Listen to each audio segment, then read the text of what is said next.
प्रादेशिक चकबंदी अधिकारी संघ के नवनिर्वाचित महामंत्री का घर पहुंचने पर लोगों ने किया स्वागत।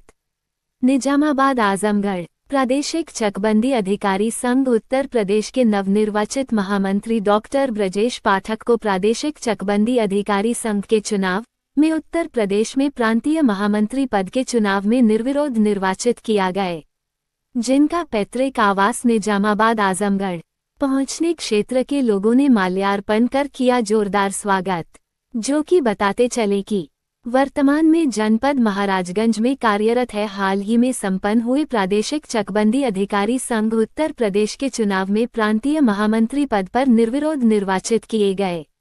इनके अपने मूल निवास जनपद आजमगढ़ के निजामाबाद आवास पर देर शाम पहुंचने पर कल लोगों ने माल्यार्पण कर स्वागत किया।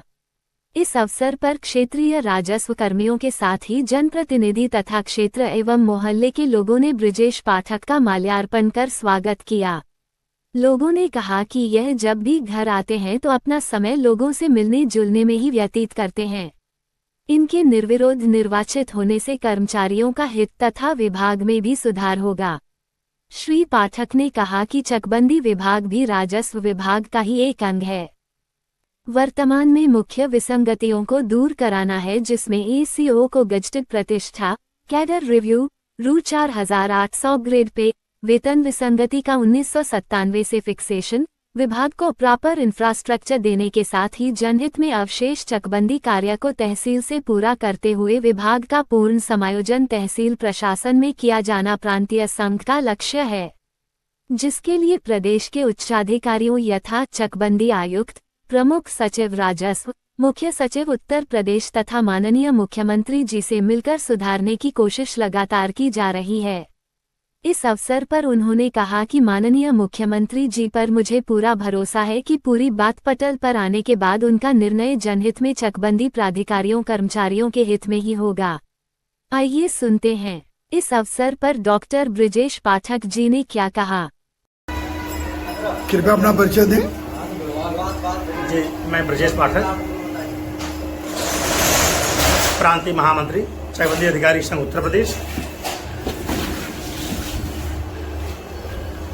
ये आप अपने विभागीय कर्मचारियों के लिए क्या सोचे हैं?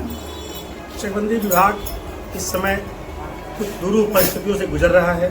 चकबंदी विभाग में जो नियुक्ति का मूल पद है सहायक चकबंदी अधिकारी एसीओ, जिसे आज तक गजटेड नहीं किया गया है। इस तरह से प्रदेश में दो तरह की व्यवस्थाएं हो गई हैं कि उसके समकक्ष पद नायब तहसीलदार को गजटेड किया गया और वहीं पर उसके समकक्ष पद सहायक चकबंदी अधिकारी को आज तक गजटेड नहीं किया गया।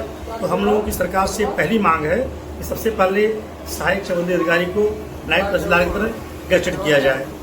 हम लोगों की दूसरी मांग है, जो हम लोगों की वेतन विसंगति 1997 में दूर की गई, उसका फिक्सेशन सही नहीं हुआ। उसका फिक्सेशन हम लोग चाहते हैं जिस दिनांक से विसंगति हुई थी वेतन में, उस दिनांक 6 सितंबर 1997 से की जाए, न कि 2010 से। तो हमारी दूसरी मांग है कि हम सभी की वेतन विसंगति दूर करते हुए उसे फिक्सेशन सही कराया जाए उसका। तीसरी मांग हम लोगों की है, हम लोगों का सहायक चकबंदी अधिकारी और नायब तहसीलदार का ग्रेड पे उसे 4800 किया जाए, क्योंकि हम लोगों के प्रमोशन का पद जो है वो सीधे तहसीलदार और चकबंदी अधिकारी का है, जो 5400 का है। हम लोगों के यहाँ 4200 के बाद 4600 और 4800 का ग्रेड पे अस्तित्व में ही नहीं है। लेकिन हमें वहाँ पर रख करके जो सुविधा हमें 14 साल में मिलती थी, छठे वेतन के द्वारा आयोग ने 10 साल में देने को कहा था, अब वो हमें और दूर कर दी गई है। लोग 26 साल को प्राप्त करेंगे। इस सारी विसंगति को दूर किया जाए।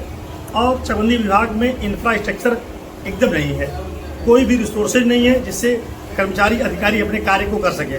हम सभी चाहते हैं कि जल्दी से जल्दी हम लोगों को रिसोर्सेज उपलब्ध कराए जाएँ, वो सारी सुविधाएँ उपलब्ध कराई जाएँ। अन्यथा की दशा में सभी चकबंदी स्टाफ को जो बची हुई चकबंदी है उसे तहसील से पूरी कराई जाए। अब चकबंदी का अस्तित्व प्रदेश में एकदम कम हो गया है। इससे चकबंदी विभाग के पास इंफ्रास्ट्रक्चर प्राप्त हो जाएगा और तहसील के पास दक्ष और अनुभवी कर्मचारी और अधिकारी मिल जाएंगे और धीरे धीरे लोग रिटायर होते चले जाएंगे। विभाग पूर्ववत एक होकर कार्य करेगा। जनता को दो जगह आना जाना नहीं पड़ेगा, एक बार चकबंदी एक बार तहसील।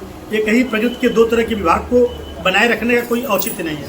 इन बातों को आप अपने यूनियन के माध्यम से पटल पर रखेंगे? जी, इन बातों को हमने लिपिबद्ध करके अपने ज्ञापन को माननीय मुख्य सचिव जी को, माननीय प्रमुख सचिव राजस्व को, चकबंदी आयुक्त को क्रमशः दे दिया है, पर व्यक्तिगत रूप से उनको मिल करके दिया है और हम लोग को उम्मीद है कि जल्दी हम लोग ये मांगे पूरी की जाएंगी।